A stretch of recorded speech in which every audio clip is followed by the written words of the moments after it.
हम लोग जब कॉलेज में पढ़ के विवाह के लायक हो जाते हैं तब माता पिता रिश्तों की तलाश में लग जाते हैं। लेकिन जिन लोगों की शादी होनी है वो उनको ऐसा करने से मना करते हैं। क्यों? क्योंकि उन्हें उस टाइम 5-6 कैंडिडेट से लगाव होता है। उन पांचों में से वो ये नहीं तय कर पाते कि वो किससे शादी करें। हर किसी से वो कैजुअली मिलते हैं, किसी के साथ भी ज़्यादा वक्त उन्होंने बिताया नहीं होता और उस टाइम वो इकट्ठे ही पांचों के ख्वाबों में डूबे रहते हैं। ऐसे ही मेरा एक दोस्त जो कि आर्मी में चला गया था, उसके माता पिता उसके लिए रिश्ते ढूंढ रहे थे, लेकिन उसे अपने साथ क्लास में पढ़ने वाली एक लड़की, ट्यूशन सेंटर में पढ़ने वाली दूसरी लड़की, बस में मिलने वाली एक लड़की, ऑटो में मिलने वाली एक लड़की बहुत पसंद थी और वो चारों में ही पांचों में ही अपने जीवन साथी का अक्स देखता था। उसको उनकी अगर माथे पे बाल आए और झटक दे तो वो अदा बहुत पसंद आती थी। किसी का बार बार चुन्नी को दांतों में दबा लेना बहुत पसंद आता था।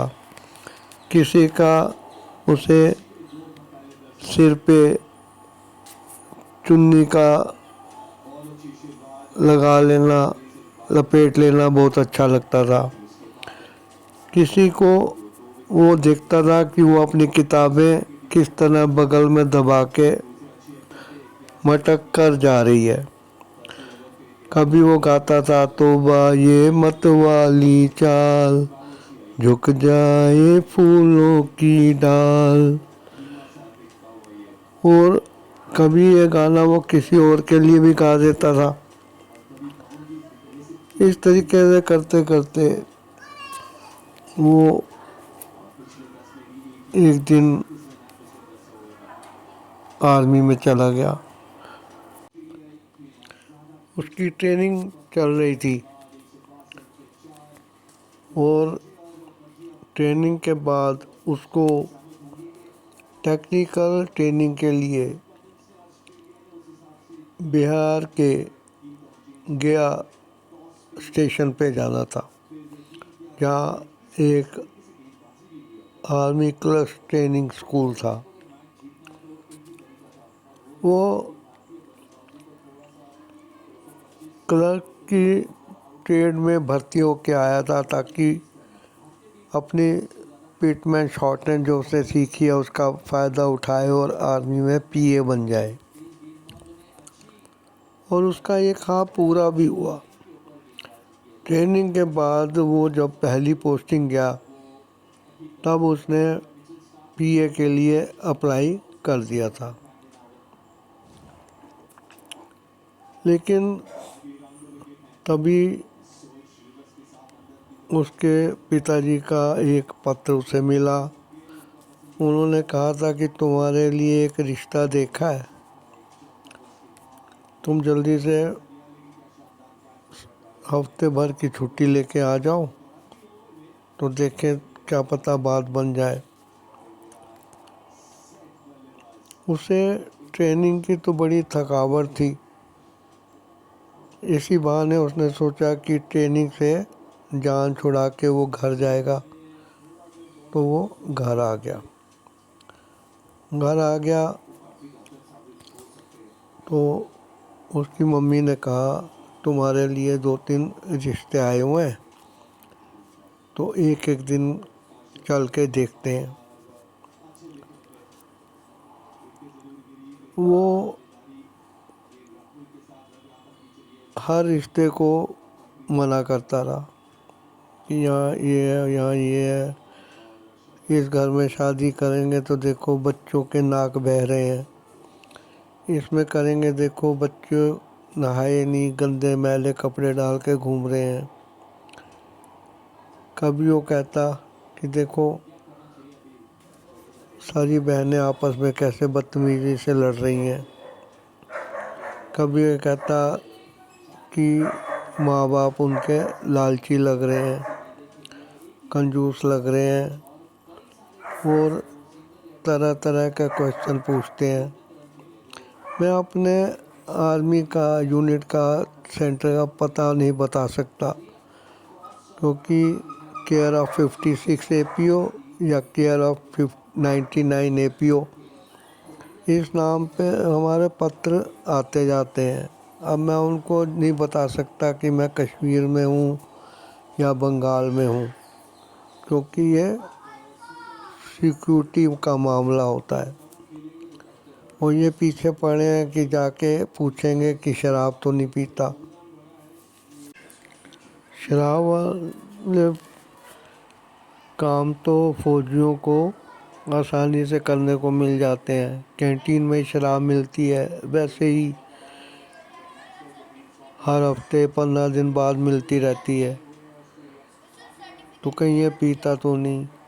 कोई कहते थे कि घर से दूर रह के लड़कों पे कुछ कंट्रोल नहीं रहता, वो गलत गलत जगह पे जाने लगते हैं। ये सुनकर वो बहुत हंसता था, कहने लगा अपने शक को अपने पास रखो। अगर हमने पूछ लिया कि तुम्हारी लड़की के कितने बॉयफ्रेंड हैं या नहीं है, तो तुमको गलत जगह पे मिर्ची लग जाएगी और तुम पानी का लोटा ले लेके भागोगे।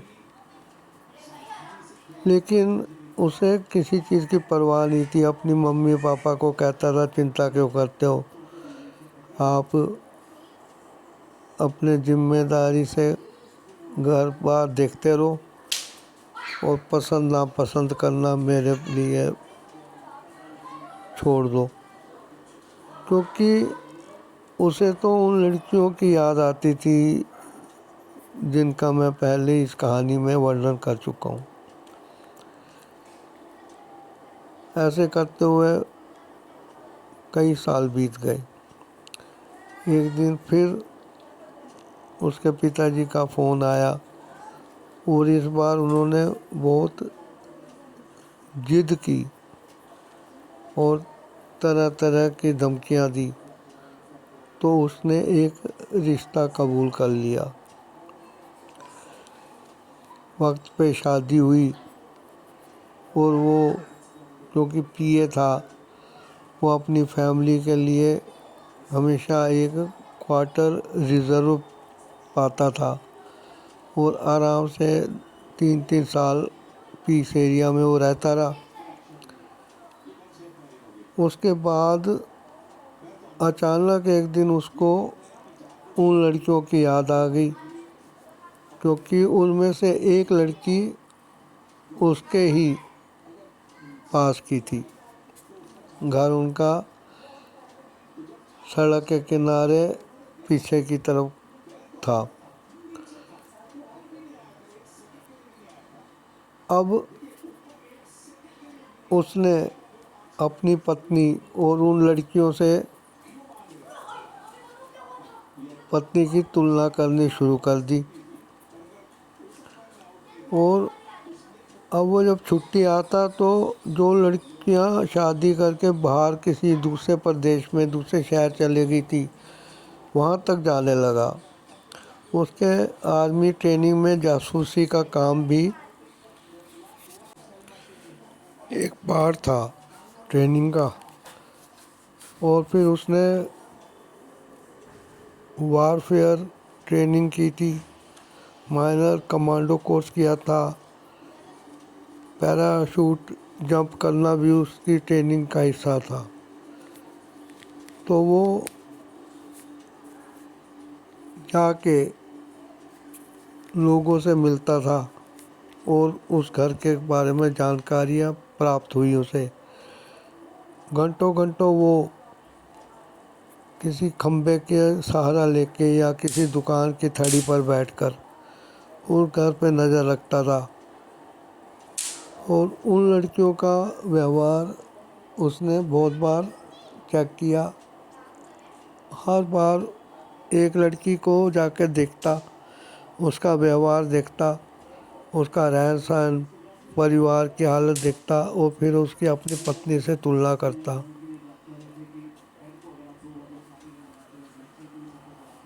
जब वो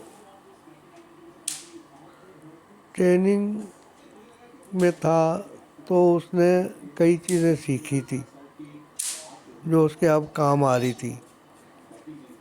हाँ, अभी तक उसने IPKF Indian peace keeping force जो श्रीलंका में LTT के खिलाफ लड़ी थी, उसमें भी एक बार हिस्सा लिया था।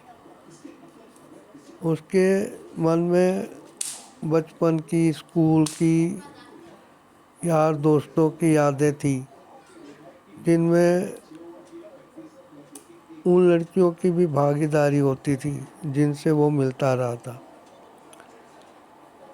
एक बार वो अपने रूम में, जो कि बैरक के एक कोने में बना था, बैठा हुआ टेबल पे टेप रिकॉर्डर पे कोई कैसेट पे गाने सुन रहा था। तब उसको लगा कि यार, भगवान जो करता है उसने सोचा होता है वही ज़िंदगी का फ़ायदेमंद हिस्सा होता है। क्योंकि उसके मम्मी पापा ने जहाँ उसका रिश्ता किया था, अरेंज्ड मैरिज थी,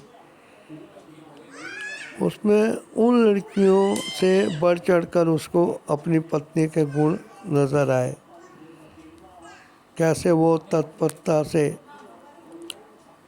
उसे वक्त पर सब कुछ किया कराया देती रही। ऑफिस से कभी वो लेट नहीं हुआ, कभी वो ट्रेनिंग के लिए, एक्सरसाइज के लिए जाने लगता तो उसका एक एक सामान सहेज कर वो खुद पैक करती, उसकी देख रेख करती। अगर वो हॉस्पिटल में एडमिट होता तो भी वह वहाँ पर आ जाती। सोचते सोचते वो गहराई में उतर गया तो उसे लगा कि अरे, सबसे बड़ी बात तो मुझे अब ध्यान आ रही है। कभी उन लड़कियों में से किसी के साथ वो ज़्यादा नज़दीक हुआ तो उसने अब सोचा समझा कि वो बात बात पे अपनी कई डिमांडें रख देती थी। कभी कॉपी रजिस्टर, कभी मोबाइल रिचार्ज, कभी चार्जर का खरीदना, कभी किसी जगह छोले भटूरे, कढ़ी चावल या ऐसा ही कुछ खाना। लेकिन आज तक उसकी पत्नी ने मुंह खोल के उससे ये नहीं कहा कि मुझे बिंदी का एक पत्ता ला दो, या मुझे इस रंग की चूड़ियाँ चाहिए, इस रंग का सूट चाहिए, वो चाहिए। और अब उसे लगा कि भगवान ने जैसे एक दिव्य शक्ति उसको पत्नी के रूप में दी है। वह मन ही मन भगवान के बहुत आभारी समझते हुए प्रणाम करने लगा। यदि वो उन लड़कियों में से किसी को देखता और उससे उसका रिश्ता हो जाता तो उसकी ज़िंदगी कुछ और होती। क्योंकि उनके परिवारों को देखकर, उसके सुख दुख और रहन सहन को देखकर उसने जब अपने आप की तुलना की तो उसने पाया कि उसे एक फिट जीवन साथी भगवान जी ने दिया है। वो मन ही मन मुस्कुरा दिया और उसने सोचा कि वो अपनी पत्नी के लिए इस बार उसकी पसंद की कोई चीज़, कोई साड़ी, कोई सूट या कुछ उसके मनपसंद की चीज़ उसे गिफ्ट के रूप में देगा। उसका बर्थडे उसकी पत्नी इतने चाव से मनाती रही, मंदिर में जाके पूजा करती, प्रसाद बांटती और खुशी जाहिर करती। उसे तब समझ आया कि पछतावा भूतकाल की बातों पर होता है। धन्यवाद। Subscribe the channel.